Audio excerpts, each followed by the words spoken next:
संसद का विशेष सत्र 24 से शुरू होने वाला है। वही सत्र 3 जुलाई तक चलेगा। संसदीय कार्य मंत्री किरण रिजिजू ने बुधवार को कहा कि 18वीं लोकसभा का पहला सत्र नवनिर्वाचित सदस्यों के शपथ ग्रहण समारोह में 24 और 25 जून को होने की उम्मीद है।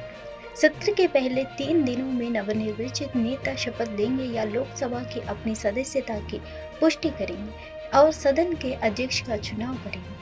वहीं राष्ट्रपति द्रौपदी मुर्मू 27 जून को लोकसभा और राज्यसभा की संयुक्त बैठक को संबोधित करेगी और अगले 5 वर्षों के लिए नई सरकार को रोड मैप की रूपरेखा पेश करेगी। किरण रिजिजू ने एक्स पर एक पोस्ट में कहा, नवनिर्वाचित सदस्यों की शपथ, प्रतिज्ञा, अध्यक्ष के चुनाव, राष्ट्रपति के अभिभाषण और उस पर चर्चा के लिए 18वीं लोकसभा का पहला सत्र 24 जून से 3 जुलाई तक बुलाया जा रहा है। बीते कुछ दिनों से बर्ड फ्लू लगातार दुनिया भर में चिंता का विषय बना हुआ है। अमेरिका में इंसानों में इसका मामला सामने आने के बाद से ही हेल्थ एक्सपर्ट्स ने इसे लेकर चिंता जाहिर की है। इतना ही नहीं, बीते दिनों वर्ल्ड हेल्थ ऑर्गेनाइजेशन ने मेक्सिको में बर्ड फ्लू से होने वाली पहले मौत की पुष्टि की थी। इसी बीच अब भारत से इसे लेकर एक चिंता बढ़ाने वाली खबर सामने आई है। दरअसल मंगलवार को WHO ने भारत में एवियन इन्फ्लुएंजा ये वायरस से मानव संक्रमण के मामले की पुष्टि की। पूरी दुनिया में पिछले कुछ दिनों से बर्ड फ्लू चिंता की वजह बना हुआ है। अमेरिका में जहां बर्ड फ्लू से संक्रमित इंसानों के कई मामले में सामने आए हैं, तो वहीं मेक्सिको में इस वायरस के सब टाइप इन्फ्लुएंजा या वायरस से पहली बार किसी व्यक्ति की जान गई। इस बीच अब भारत में भी इस वायरस का एक मामला सामने आया है। चंद्रबाबू नायडू ने चौथी बार आंध्र प्रदेश के सीएम पद की शपथ ग्रहण कर ली है।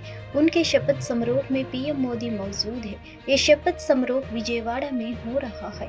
वहीं तेलुगु फिल्म स्टार पवन कल्याण ने भी डिप्टी सीएम पद की शपथ ली है। मंगलवार को तेलुगु देशम विधायक दल और राज्य के घटक दलों ने नायडू को अपना नेता चुना है।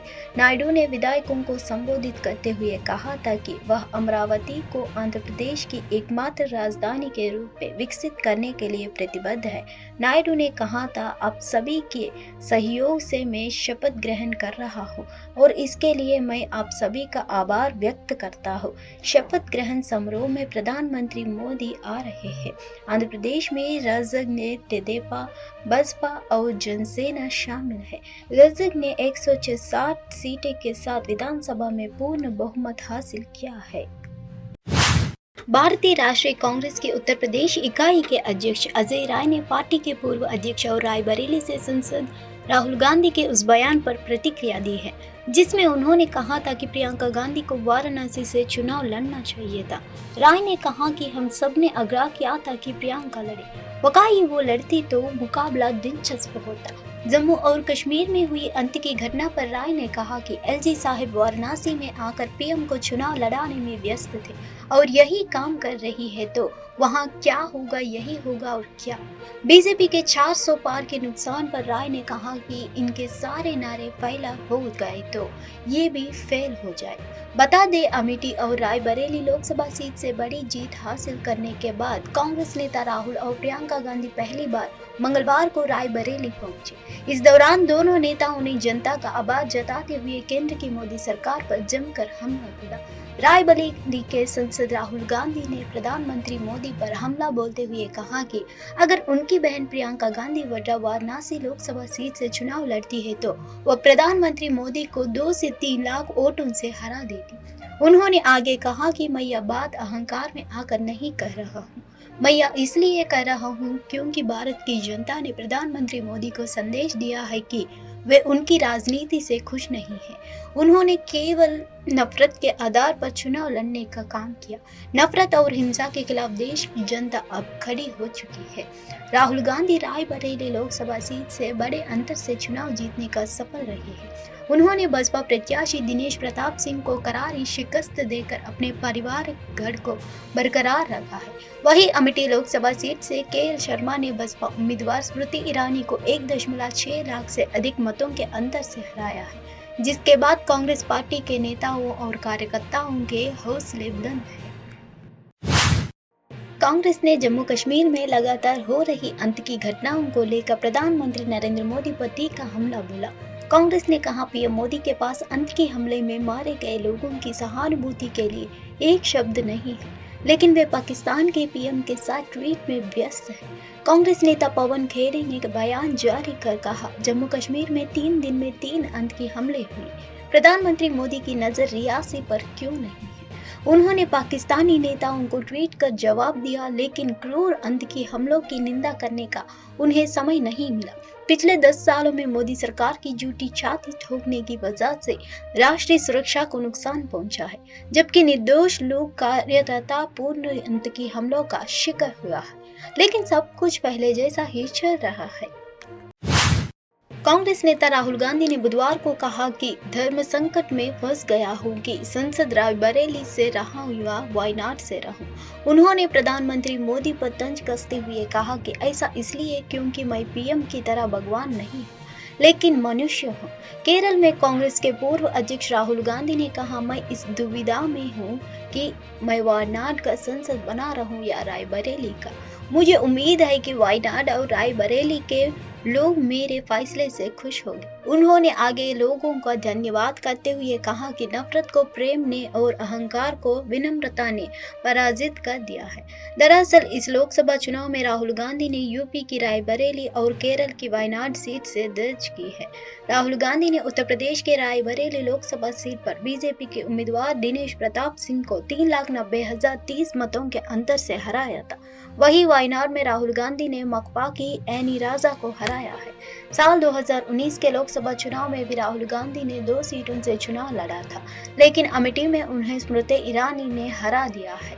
इस बार राहुल गांधी रायबरेली और वायनाड सीट दोनों से जीत गए हैं। ऐसे में उन्हें इस सीट चुननी होगी। हालांकि इस बार नेहरू गांधी परिवार का घर माने जाने वाला अमेठी फिर से कांग्रेस के खाते में आ गया है। यहाँ से किशोरी लाल शर्मा ने स्मृति ईरानी को चुनाव हराया है। यूपी के प्रयागराज में निहारिका वेंचर्स नाम की रियल एस्टेट कंपनी पर 400 करोड़ की ठगी करने का आरोप लगा है। यह कंपनी रियल एस्टेट और शेयर बाजार में लोगों को 6% मुनाफे का लालच देकर पैसे इन्वेस्ट करवाती थी। लालच में बड़ी संख्या में लोगों ने पैसा इन्वेस्ट किया, लेकिन जब कंपनी के ऑफर पर ताला लटकने लगा तो उन्हें अपने साथ हुई ठगी का एहसास हुआ। अब शिवकुटी थाने में कंपनी के एमडी समेत अन्य आरोपियों के खिलाफ धोखाधड़ी का केस दर्ज किया गया है। वहीं पुलिस गिरफ्तारी के लिए अलग अलग स्थानों पर छापेमारी कर रही है। रिपोर्ट के मुताबिक करोड़ों की इस ठगी के पीछे एक कपल का हाथ बताया जा रहा है। अभिषेक द्विवेदी नाम के शख्स ने अपनी पत्नी निहारिका के नाम से वर्ष 2020 में कंपनी बनाई। नाम रखा गया निहारिका वेंचर्स। सिविल लाइंस के साई धर्म लैंडमार्क टावर में कंपनी का कार्यकाल खोला गया। लोगों से कहा गया कि रियल एस्टेट और शेयर बाजार में रुपये लगाने पर प्रतिमाह 6% तक मुनाफा मिलेगा। कई लोग इस दावे में यकीन कर बैठे और कंपनी में पैसा लगा दिए हैं। बीच बीच में ठगी के आरोपी अभिषेक द्विवेदी ने लोगों को रुपये भी दिए, लेकिन इधर करीब 6 माह से रुपये देना बंद कर दिए हैं। निवेश करने वाले लोग उसके पास फोन करते तो वह टाल मटोल कर था। इससे लोगों की बेचैनी बढ़ने लगी। जब वे ऑफिस जाते तो वहां हमेशा ताला लगा दिखाई देता। बाद में लोगों के सब्र का बांध टूट गया और वो शिवकुटी थाने पहुंचे। उन्होंने कंपनी के एमडी अभिषेक द्विवेदी, उनकी पत्नी निहारिका और पिता ओम प्रकाश के खिलाफ धोखाधड़ी का केस दर्ज कराया है। रिपोर्ट के मुताबिक पुलिस ने जांच की तो पता चला कि कंपनी का मालिक करीब 400 करोड़ रुपए लेकर फरार हो गया। वहीं इस कंपनी में 200 से अधिक इन्वेस्टर्स ने अपना पैसा लगाया है। बताया गया कि ज्यादातर इन्वेस्टर्स अपने रिश्तेदारों को भी इन्वेस्ट करने के लिए प्रोत्साहित किए थे। पुलिस ने बताया कि अभिषेक द्विवेदी ने काली कमाई से खूब संपत्ति बनाई है। उन्होंने यह संपत्ति पिता, पत्नी और बहन के नाम पर खरीदी है। उसने लखनऊ, दिल्ली, नोएडा समेत प्रयागराज कई स्थानों पर संपत्ति खरीदी है। एफआईआर दर्ज होने के बाद से सभी आरोपी फरार हैं। पुलिस अलग अलग टीम बनाकर छापेमारी कर रही है। उसका कहना है कि जल्द ही सभी आरोपियों को गिरफ्तार कर लिया जाएगा। बिहार के पूर्णिया से नवनिर्वाचित सांसद पप्पू यादव मुश्किलों में घिर गए हैं। निर्दलीय सांसद और उनके सहयोगी के खिलाफ रंगदारी मामले में एफआईआर दर्ज की गई है। ये एफआईआर पूर्णिया के एक बड़े फर्नीचर व्यवसायी ने दर्ज करवाई है। व्यवसायी ने पप्पू यादव पर 1 करोड़ रुपए मांगने का आरोप लगाया है। पूर्णिया पुलिस के मुताबिक शिकायत में बताया गया है कि 4 जून को मतगणना वाले दिन पप्पू यादव ने बिजनेसमैन को अपने घर बुलाया था, जहां उनसे कथित तौर पर 1 करोड़ रुपए की मांग की गई है। पीड़ित ने पुलिस को यह भी बताया कि पप्पू यादव ने पैसा न देने पर उसे जान से मारने की धमकी दी है।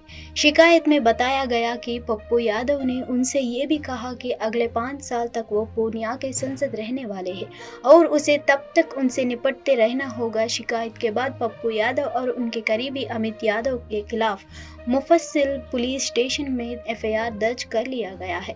फिलहाल पुलिस इस मामले में जांच कर रही है। पप्पू यादव ने बताया, षड्यंत्र इस पूरे मामले को लेकर निर्दलीय सांसद पप्पू यादव का जवाब सामने आया है। उन्होंने कहा, देश प्रदेश की राजनीति में मेरे बढ़ते प्रभाव और आम लोगों के बढ़ते स्नेह से परेशान लोगों ने आज पूर्णिया में घनित षड्यंत्र रचा है। एक अधिकारी और विरोधियों की साजिश को पूर्ण रूप से बेनकाब करेंगे।